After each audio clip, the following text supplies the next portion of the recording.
Good evening. You're watching the News at 6 with me, Ishan Russell. The News at 6 is all about the day's biggest developing stories, and we'll be filling in on them over the next half hour. But first, the headlines we're tracking right now. Impasse continues in Parliament. Proceedings disrupted on the last day of the second week of the monsoon session as well.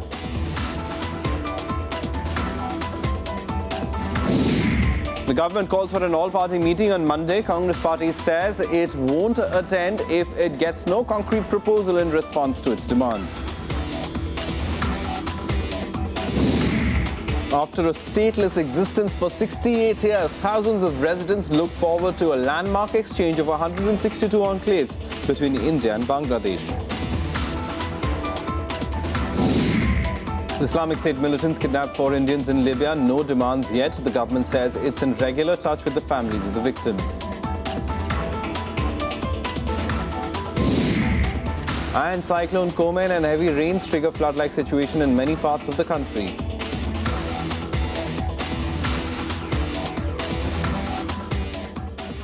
The top story this evening, the standoff between the government and the opposition washed out the Rajya Sabha proceedings on the last day of the second week of the monsoon session. The impasse remained unresolved as Congress-led opposition remained firm on the resignation of the tainted ministers. But the government has once again ruled out removal of ministers and insisted on discussions. Tainted ministers in the Lalit Modi controversy and Vyapam scam continue to face the heat of the opposition in the Rajya Sabha. A notice for suspension of business demanding the Prime Minister's response was tendered yet again. If the motion which you, Chair has referred to, then the motions have been clear that the Prime Minister responds to our demand for accountability and action. So it is the House. Executive has the accountability to the Parliament. Deputy Chairman P.J. Kurin contended that earlier also motions were allowed but not moved by the opposition. The government also alleged that Congress was shying away from a constructive debate. See, last week, at least 2 or 3 times, I allowed the suspension of the business and allowed the motion to be moved. Sir. But you did not move the motion. Sir, today, are you ready to move the motion? Please allow me. That is all what I am asking. हमारे नेता ने कहा, हमने कहा, नकवी साहब ने कहा, हम बहस के लिए तैयार हैं। आज भी करें, अभी बहस करिए। हम तैयार हैं उसके लिए। लेकिन ये बात से भागते हैं। But government's attempts failed to pacify Congress members who forced adjournment till noon. House is adjourned up to 12:00. Even during the question hour, the stalemate did not subside as the government clarified that none of the ministers would resign. It led to 2 more adjournments. मैं नरसिम्हा राव जी जब prime minister थे, मैं parliamentary affairs 5 साल उनके साथ रहा। उस वक्त हमारे फॉरेन मिनिस्टर का मुद्दा आया तो मैंने प्रधानमंत्री जी को बताया कि विपक्ष की डिमांड है कि फॉरेन मिनिस्टर को रिजाइन देना चाहिए। माननीय नेता विरोधी दल को भी, उनकी पार्टी को भी हम बार-बार कह चुके हैं, आप जिस मुद्दे पर भी डिस्कशन चाहते हैं, डिबेट चाहते हैं, हम तैयार हैं। ये कहते हैं हम डिबेट नहीं करेंगे। Post-lunch session 2 saw no reconciliation. Expressing hopes of a constructive third week and resolution of deadlock between the government and the opposition, the chair adjourned the House till Monday. Kriti Mishra's report for Rajya Sabha TV. Home Minister Rajnath Singh today gave a statement in the Lok Sabha on the Gurdaspur terror attack. He informed the House that the attack was carried out by terrorists who had come in from Pakistan. Going beyond his written statement, Singh accused the previous UPA government of weakening the fight against terror by politicizing the issue. Unhappy with the remark, the opposition demanded that it be expunged from the proceedings. In a statement about the Gurdaspur attack of 27th July, Home Minister Rajnath Singh informed the House that one of the terrorists infiltrated into the country via the Tars region. The minister said that even though the country's security forces were alert, terrorists had infiltrated using the swelling rivers for cover. Pakistan से गुरदासपुर जिले के तास क्षेत्र, जहां रावी नदी पाकिस्तान में प्रवेश करती है, से घुसपैठ की है। After reading out his written statement, the Home Minister accused the opposition, especially the Congress party, of politicizing the issue of terrorism. एक तरफ उनकी शहादत हो और दूसरी तरफ आतंकवाद जैसे सवाल पर भी इस सदन में शोर शराबा हो, कैसे अध्यक्ष महोदय यह देश इसे स्वीकार करता है कि यूपीए सरकार के गृह मंत्री ने जो उस समय स्टेटमेंट दिया था और जो उन्होंने हिंदू आतंकवाद जैसी एक नई टर्मिनोलॉजी का इजाद किया था, उसके परिणाम स्वरूप पाकिस्तान के हाफिज सईद ने भारत सरकार के गृह मंत्री को बधाई दी। The Home Minister's statement evoked sharp reactions from both the Congress and the TMC. The statement what he made just to divide this house and to blame Congress. No, to blame Congress. During Congress period, what they have done, what in China is done, what in other places. Is it necessary? Okay, all right, all right. Was it necessary? What? Just to defame the previous government. You are making politics and we don't tolerate that. Whatever extra he said, apart from the statement, it should be explained. The Home Minister went into a rampaging speech where he accused people of having raised Hindu terrorism, where he raised the question of Saram al-Sheikh. Now, when the House was totally united on the matter of rooting out terrorism from the country, this statement by the Home Minister was against the rules because it was not circulated. And it brought a division in the House. Responding to the opposition, the government said it was ready to have a discussion in the House on the Gurdaspur terror attack. With inputs from Pranav Goswami and Shyam Sundar, Bureau Report for Rajya Sabha TV. In a bid to end the ongoing logjam in Parliament, Parliamentary Affairs Minister M. Venkaiah Naidu has called an all-party meeting on Monday. The government says it wants to run the House by taking the opposition along and was ready to discuss any issue within the rules of the House. But the Congress party says an all-party meet will have no standing if the government does not give a concrete proposal to deal with the opposition's demands. The government, however, has shown no inclination to relent to the opposition's demands. With both sides staying put on their respective stands, it will have to be seen what will be the outcome of Monday's meeting. We are willing to walk an extra mile to meet the demands of the opposition so that the Parliament can run in a bipartisan manner. And we have lived up to our words. सरकार हमेशा opposition particularly Congress को वो मुख्य विपक्ष ना होने के बाद भी रिकॉग्नाइज्ड अपोजिशन ना होने के बाद भी उनको अकोमोडेट करने के लिए हम तैयार है। लोकतंत्र में संख्या से ज़्यादा थोड़ा स्पिरिट होना चाहिए। हम सरकार तैयार है। सरकार सभी विषयों के बारे में खुले मन से डिस्कस करने के लिए तैयार है। हम लोकतंत्र में पार्लियामेंट ज़्यादा दिन चले इसमें विश्वास करते हैं। It is an unfortunate and unprecedented situation that collectively the opposition leaders are telling the government, break your silence, respond. And it's the government's arrogance, it's government's obduracy, I'm repeating my words, which is squarely responsible for this present stalemate. We leave it to the Prime Minister. We are urging the Prime Minister, break your silence, Shri Narendra Modi, respond, act, and let the Parliament function. And let's go across to our correspondent Shyam Sundar, who's been keeping a track of the story for us. Shyam, it seems that irrespective of the stands as far as the opposition and the government go, they remain pretty adamant on their respective stands, and no meeting ground still has been found. Can we hope for anything to come through over the weekend or for an all-party meet on Monday where matters could be resolved?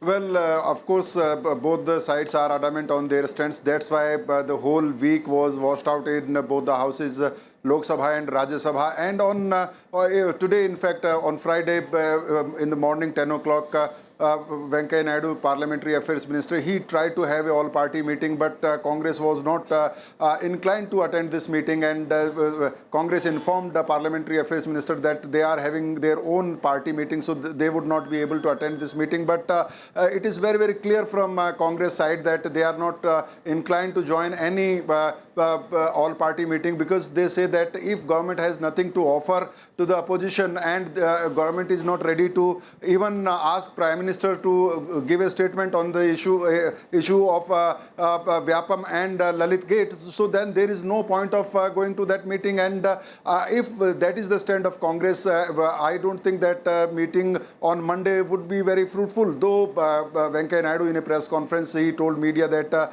government is ready to walk extra mile. But I don't think the way government has behaved in last 2 weeks, it would give away and it would agree to meet the demands of opposition, because the opposition is asking for the resignation of Sushma Swaraj and two of its chief minister, Madhya Pradesh and Rajasthan. All right, so it's all square and that's turned off, both looking each other in the eye, and let's see who blinks first as far as the government and the opposition are concerned. Thanks very much, Sham. Sham, of course, will keep a track of all the parliamentary proceedings for us. On to the other big story that happened today. India and Bangladesh will officially swap lands tonight, implementing the historic land boundary agreement signed by the two nations. Now, this will end one of the world's most difficult border disputes that has kept thousands of people in stateless limbo for almost 70 years. What was inked last month in Dhaka will now be implemented on the border. Around 50,000 people residing in enclaves on the Indo-Bangladesh border will taste newfound freedom at midnight. Officials of two nations will hoist their respective national flags in 162 enclaves, 111 in Bangladesh and 51 in India at 1 minute past midnight. New PIN codes will be issued to these areas on the Indian side. Over the last few weeks, officials of both nations conducted survey in the enclaves, asking the residents to choose their choice of nationality. Majority of them living in Indian enclaves in Bangladesh opted for Bangladeshi citizenship, but nearly 1,000 people on the Bangladesh side opted to keep their Indian nationalities, meaning they will leave their homes by November for India, where they will be resettled in West Bengal. In India, all of the Bangladeshis living in the 51 Bangladesh enclaves decided to switch nationalities. The enclaves date back to ownership arrangements made centuries ago between local princes. The parcels of land survived partition in 1947 after British rule and Bangladesh's 1971 War of Independence with Pakistan. The land accord was originally agreed in 1974 by former Prime Minister Indira Gandhi and Bangladesh Prime Minister Sheikh Mujibur Rahman. The progress of the accord stopped for a long time after Mujibur was assassinated in 1975 and subsequent governments failed to agree on the transfer of enclaves. Bureau Report, Rajya Sabha TV. The 4 Indian teachers have been detained in Libya in an area under the control of the Islamic State terror group. The men who have been in Libya for more than a year were working at the Sirte University. They were detained at a checkpoint while on their way back to India. The government has confirmed that 4 Indian teachers have been detained in Libya. The 4 men have been in Libya for over a year and were working at the Sirte University. They were detained while on their way back to India at a checkpoint about 50 kilometers outside the Sirte town. 2 days ago, on July 29th, at around 11 p.m., our mission in Tripoli came to know that 4 Indian nationals who were returning to India via Tripoli and Tunis were detained at a checkpoint approximately 50 kilometers from Sirte. Of the 4 Indian nationals, 2 are from Hyderabad, 1 from Raichur and 1 from Bengaluru. 3 of them were faculty members at the University of Sirte and 1 was working at the Sirte University's branch in Jufra. The government said it is making all efforts to ensure the early release of all 4. However, it is not yet confirmed which group or individual is behind the detention. But the area where the men were detained is controlled by the Islamic State.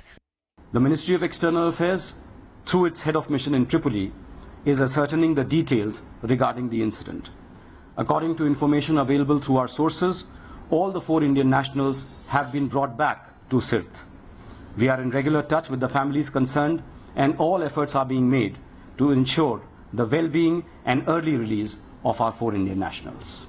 The government had issued an advisory last year in July asking its citizens to leave Libya.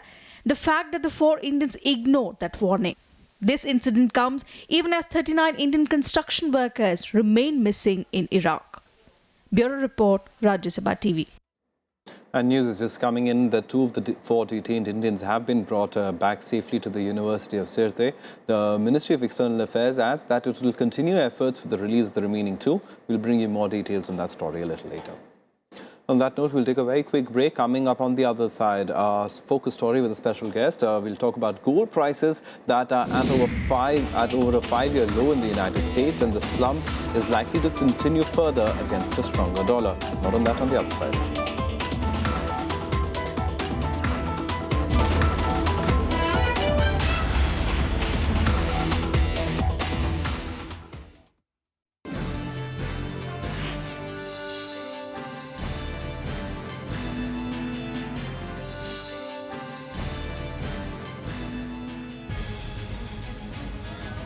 Two weeks gone of the monsoon session of Parliament. No constructive business, both houses virtually in a limbo. What's the way out of this deadlock? Watch The Big Picture at 6:30 p.m. on Rajya Sabha television.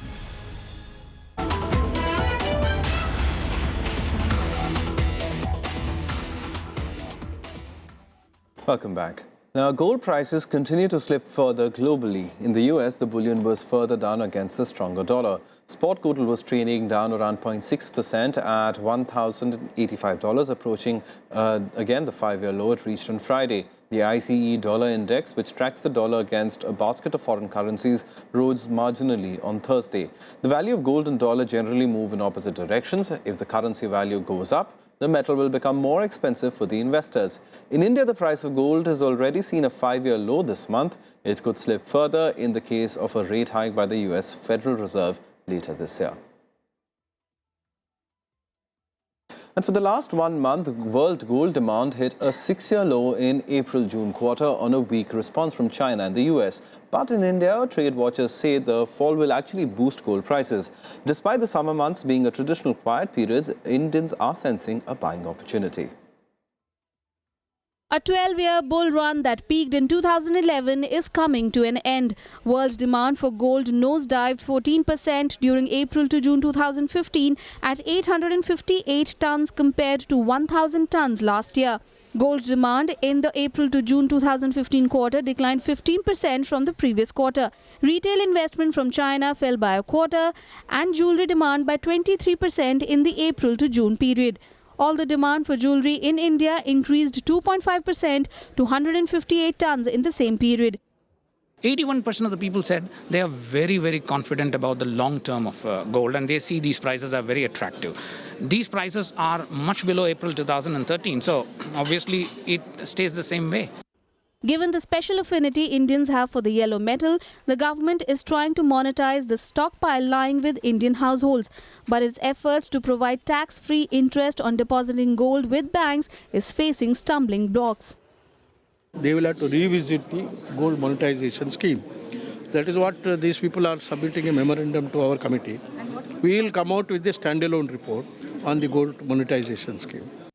India accounts for 800 to 900 tons of gold demand annually. Most of it is met through imports that could rise in the festive season starting September. Kriti Mishra's report for Rajya Sabha TV. And we're joined by Shubham Bhattacharjee, Executive Editor at the Financial Express, to help us better understand the situation as far as gold is concerned. Now, globally, there might be a slump, but for India, that could mean that while the prices are low right now, the prices could be rising soon. What sense do you make of this? I would think the prices would rise because essentially the global gold prices move, as you said, inversely to the currency. The key trigger here will be the US interest rate. If FOMC gives an indication that interest rates would rise, gold prices will not rise. That is, in fact, the reason why it had risen earlier on was because interest rates went down to a historic low. So when that cycle turns, gold prices would obviously slip down. That is the overall broad story, and that contour will not be changing. All right. So the broader picture is that gold prices would be going down. But as far as India is concerned now, with India, I mean, given the fact that gold prices are going lower globally, that would mean for now prices would be lower. So it's a great buying opportunity because Indians love to invest in gold, don't they? Yeah, that's right. I mean, I wouldn't get into that because seasonal changes and, lots of people might decide that it's a great idea to buy gold. But let's put it this way. consumption in India in most sectors is not rising. Savings isn't particularly high. So if anybody is thinking of using gold right now to as a sort of a bulwark as an investment, it's not a particularly a bright idea, because if interest rates do move northwards, then typically gold will not be a good investment. Gold doesn't give a return.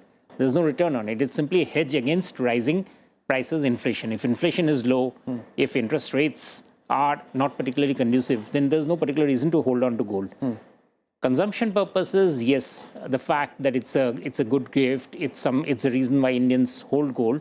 That demand, I suppose, would tend to get spurred up a bit. All right, let's also talk about, because it's not related to the story, but it is related to India and gold, but the fact that the government has been trying to get Indians and to monetize the gold that Indians have. So as far as those efforts go, what do you think? Much headway has been made? Yeah, that is, as you saw Veerappa Moili's comment, it is something which is worth it, except that here what we come up against is a peculiar problem, which is a local problem.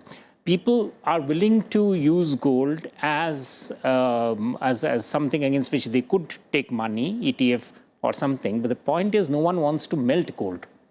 By no one, of course, I mean most people. They don't want to melt gold. So if gold is turned into bullion, basically biscuit form or whatever, that is not something very comfortable. Because people, when they want the gold back, they want the gold back in the same form of an ornament in which they have deposited.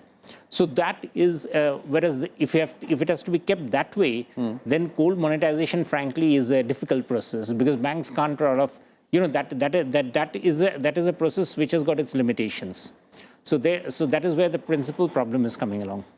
All right, so one final question. I mean, for an ordinary Indian watching this, whether to invest in gold or now, if I could ask you to answer that question, or what do you make of that? If it's for investment purposes, no. I don't think it's a great idea to invest in gold now.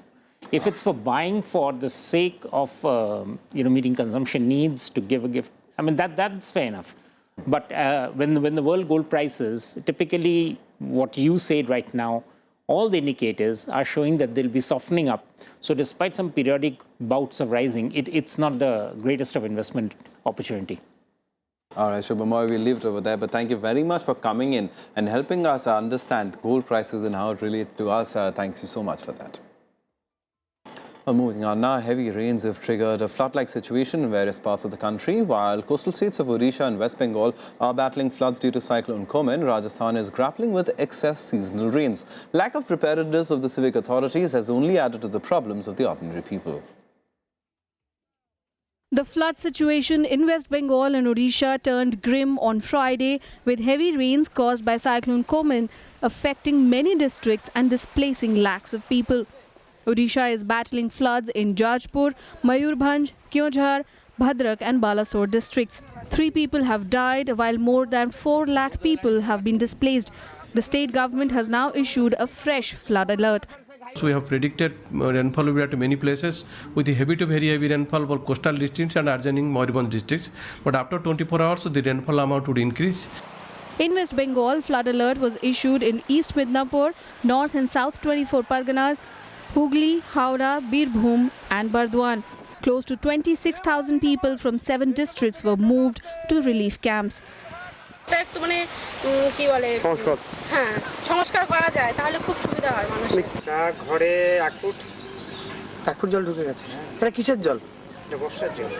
बहुत गिर चुके हैं पानी की वजह से, और NDRF team के उसको मैं धन्यवाद देना चाहता हूँ, उसने बहुत मदद की है। 550 के लगभग लोगों को इवैक्यूएट कर लिया है।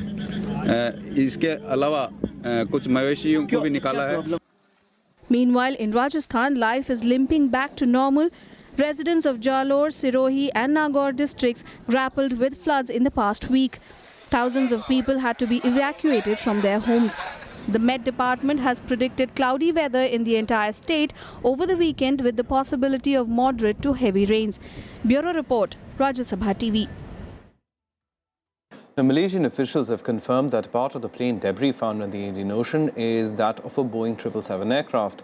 The transport official said that the photos show the wing component bears a part number from the aircraft similar to that of the missing Malaysian Airlines flight MH370. The confirmation has increased possibilities of finally solving the mystery of the missing airline, which disappeared over a year ago with 239 on board. Australian officials are confident that the wreckage is that of the ill-fated Malaysian Airlines flight. However, an official confirmation will be issued by Boeing only after a thorough investigation of the part which could take a few days. The 2-meter-long piece of wreckage known as the flaperon has been transferred and sent to France for detailed analysis. And that's all from us. Goodbye.